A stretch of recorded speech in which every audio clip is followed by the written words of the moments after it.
I've been given the redundant task of introducing the most famous man in the world. It's a bit like telling someone what the internet is. If you don't know by now, you've probably been living on another planet. And we'd like to welcome you to planet Earth if you need us to take you to our leader. Well, he's right here. I might mention I'm all set to bring him up here. Humor aside, I'm thankful to be here with our president. He and I have been friends for quite some time, and I'm so grateful that he would accept my invitation to come to my home state of Utah today. I've served under many presidents, 7 to be exact, but none is like the man we have in the White House today. When you talk, this president listens. I learned this during his first week on the job. It was a Wednesday afternoon in January when the president called me into the Oval Office to discuss his agenda for the first 100 days. Immediately, he let me know that he wanted to help the Beehive State. He said, "Orrin, I want to help you. What can I do for Utah?"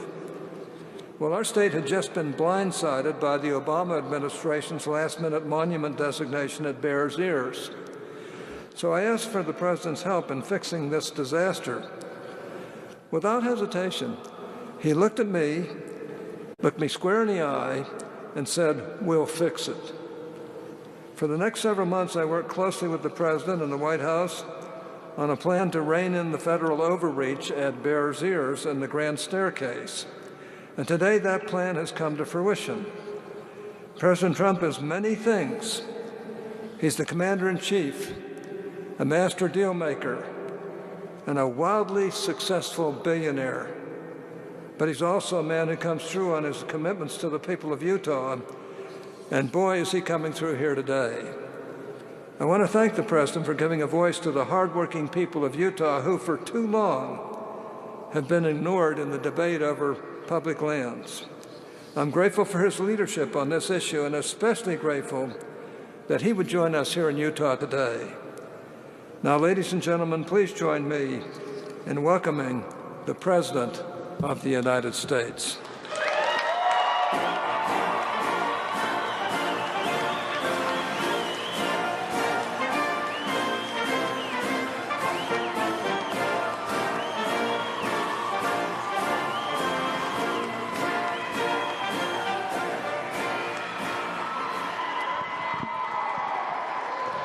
Thank you to a very special man, Orrin Hatch, for the introduction, and that was truly a nice introduction, and I appreciate it. You are a true fighter, Orrin. I have to say, I've gotten to know him very well. I've gotten to know a lot of people very well. You meet fighters, and you meet people that you thought were fighters, but they're not so good at fighting. He's a fighter. We hope you will continue to serve your state and your country in the Senate for a very long time to come. I want to especially thank you for the tremendous work in ushering massive tax cuts and reform through the Senate. Just happened, and we have a final step to go, and I predict we're going to be very successful. Talking about massive, massive tax cuts. It's tax cuts and reform, but I always mention tax cuts first because that's what people like to hear. We're now one huge step closer to delivering to the American people the historic tax relief as a giant present for Christmas. Remember, I said we're bringing Christmas back. Christmas is back bigger and better than ever before. We're bringing Christmas back, and we say it now with pride. Let me just say to those here today and all across the country, Merry Christmas to everybody.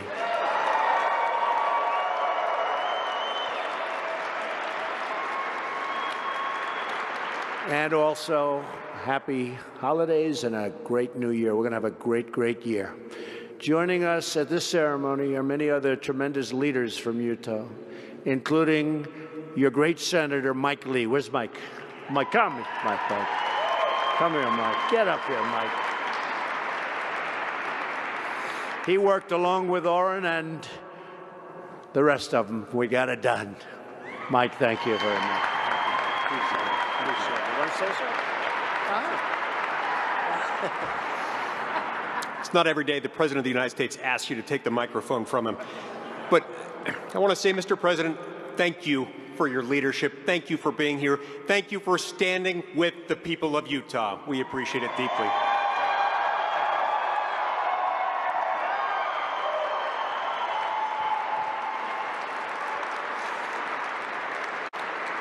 Thank you, Mike. I also want to recognize your fantastic representatives who are with us: Rob Bishop, John Curtis, Chris Stewart, and Mia Love. Thank you all. You're here. Thank you. Thank you. Thank you. And I have to really talk about a very special guy that I made Secretary of the Interior. Does he know the Interior? He knows it. He loves it. He loves seeing it and writing on it. Ryan Zinke, who truly believes in protecting America. He is protecting America. And nobody loves it more. Ryan, thank you. Just as he protected America as an officer of the legendary SEAL Team 6. He's a tough cookie, and you've done a great job. Thank you, Ryan. Governor Gary Herbert. Where's Gary? Come on, Gary. Come on, Gary. Get over there, Gary. And your wife, the First Lady, is fantastic. Thank you very much. First Lady. Thank you, First Lady. Attorney General Sean Reyes. Sean, thank you. Thank you. An original supporter of mine. You know, you always remember those original supporters. Greg Hughes. Greg, thank you. He was an original right at the beginning. Thank you, Greg. He had a feeling. Finally, I want to recognize the members of the local Utah Navajo. Thank you very much. Thank you very much. Thank you very much. Really appreciate it. We're profoundly honored by your presence here today, and I'm thrilled to be here with so many wonderful friends, so many people that saw something a little special, and they said, we're with him, and I'm really working hard to put it back, and that's what we're doing today. This magnificent capital in your incredible state, and it is special people in a special state. Thank you very much for being here. I've just come from touring Welfare Square with Senator Hatch and some amazing people from the leadership of the Church of Jesus Christ of the Latter-day Saints. Special.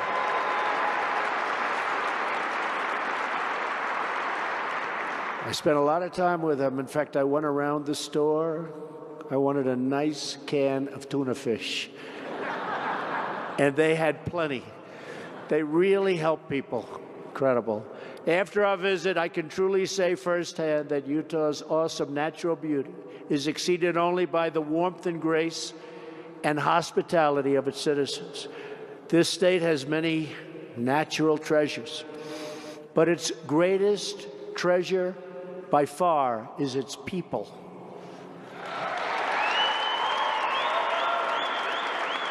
And we will ensure the right of the people to live according to the faith in their hearts, which is why we will always protect your religious liberty.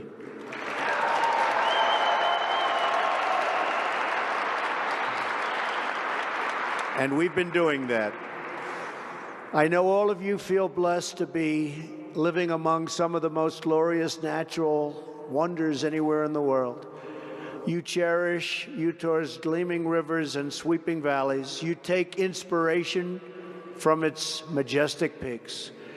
And when you look upon its many winding canyons and glowing vistas, you marvel at the beauty of God's great creation.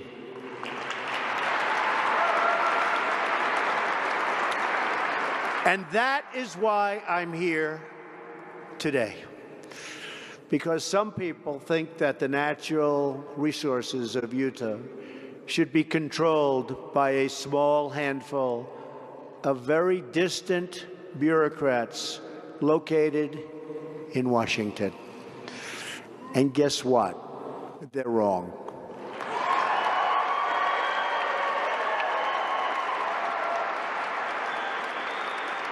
The families and communities of Utah know and love this land the best, and you know the best how to take care of your land. You know how to protect it. And you know best how to conserve this land for many, many generations to come. Your timeless bond with the outdoors should not be replaced with the whims of regulators thousands and thousands of miles away.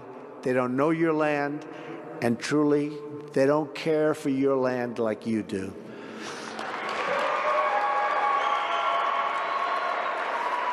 But from now on, that won't matter. I've come to Utah to take a very historic action, to reverse federal overreach and restore the rights of this land to your citizens.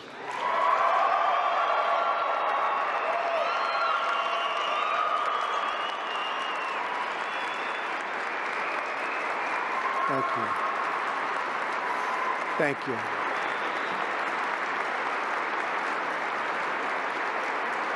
Thank you. But before I began, because I understood how big it is, I'm a real estate developer. When they start talking about millions of acres, I say it again. That's a lot.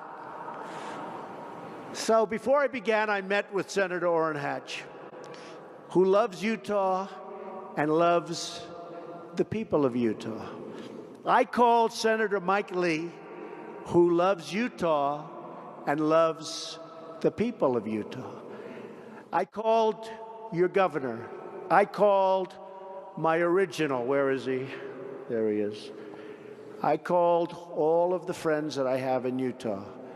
I said, what do you think? I said, will this be good for our country, and will it be good for your state?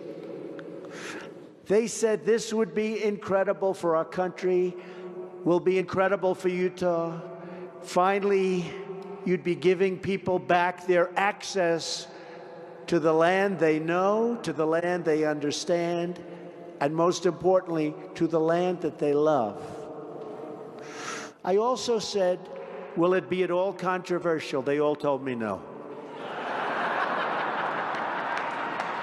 How did that happen? I don't think it is controversial, actually. I think it's so sensible. Therefore, today, on the recommendation of Secretary Zicke, and with the wise counsel of Senator Hatch, Senator Lee, and the many others, I will sign 2 presidential proclamations. These actions will modify the national monuments designations of both Bears Ears and Grand Staircase Escalante.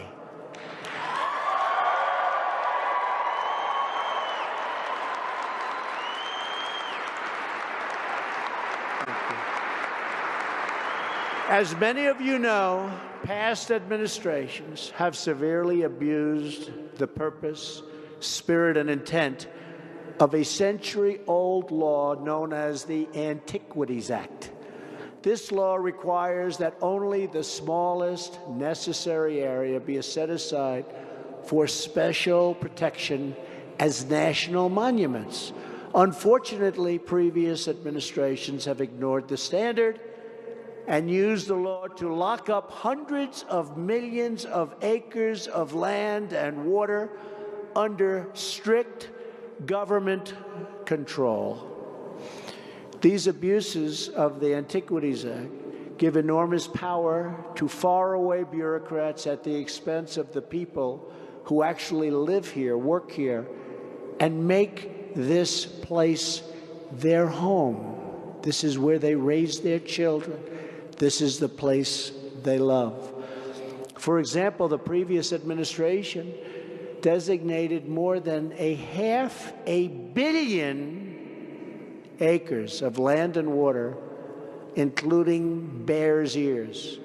It did so over the loud objections of the people of this state and their elected representatives. Governor, right? The results have been very sad and very predictable. Here and in other affected states, we have seen harmful and unnecessary restrictions on hunting, ranching, and responsible economic development. We have seen grazing restrictions prevent ranching families from passing their businesses and beloved heritage on to the children that they love. We've seen many rural families stopped from enjoying their outdoor activities, and the fact that they've done it all their lives made no difference to the bureaucrats in Washington. We have seen needed improvements like infrastructure upgrades and road maintenance impeded and foreclosed. We have seen how this tragic federal overreach prevents many Native Americans from having their rightful voice over the sacred land where they practice their most important ancestral and religious traditions.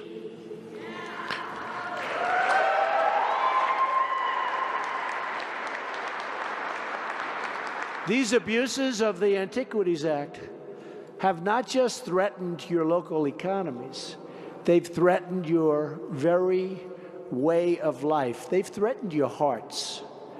Our precious national treasures must be protected, and they, from now on, will be protected.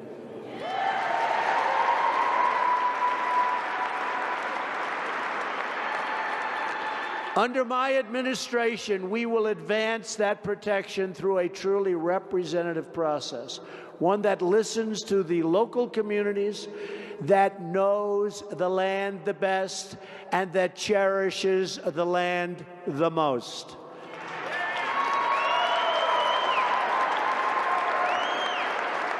With the action I'm taking today, we will not only give back your voice over the use of this land, we will also restore your access and your enjoyment. Public lands will once again be for public use.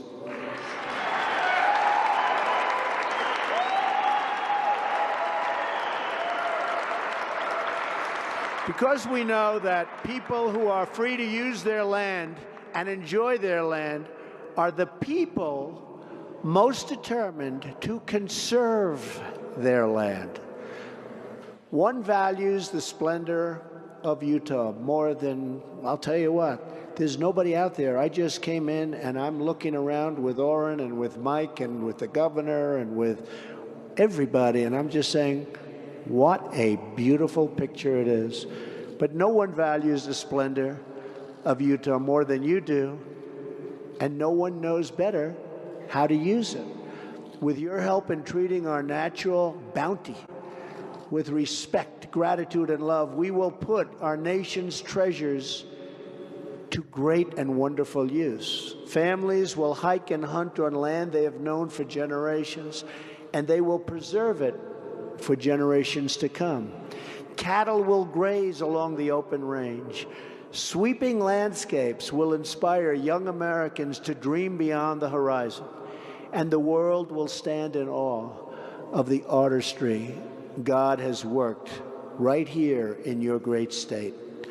Together, we will usher in a bright new future of wonder and wealth, liberty and law, and patriotism and pride all across this great land. Thank you to the wonderful people of Utah. May God bless you, and may God bless America. Thank you very much. Thank you. Thank you very much. Thank you. Thank you.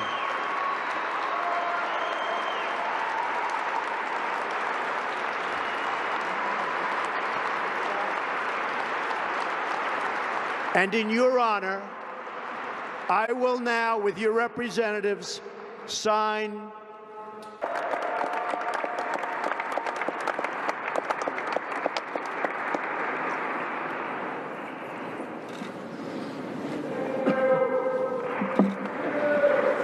Thank you.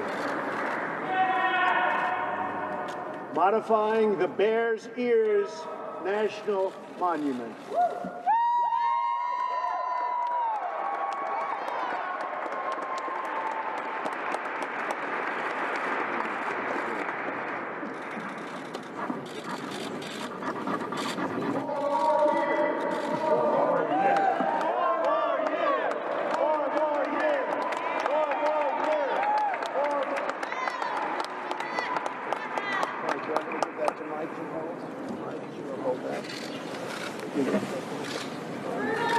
And we're going to do the following. We have some great people, Governor. How do I give these things?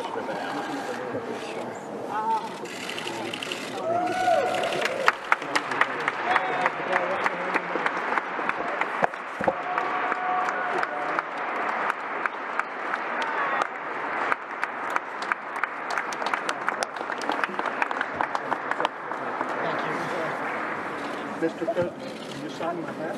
I'll sign. He wants me to sign his hat. Somehow less important. I will do it.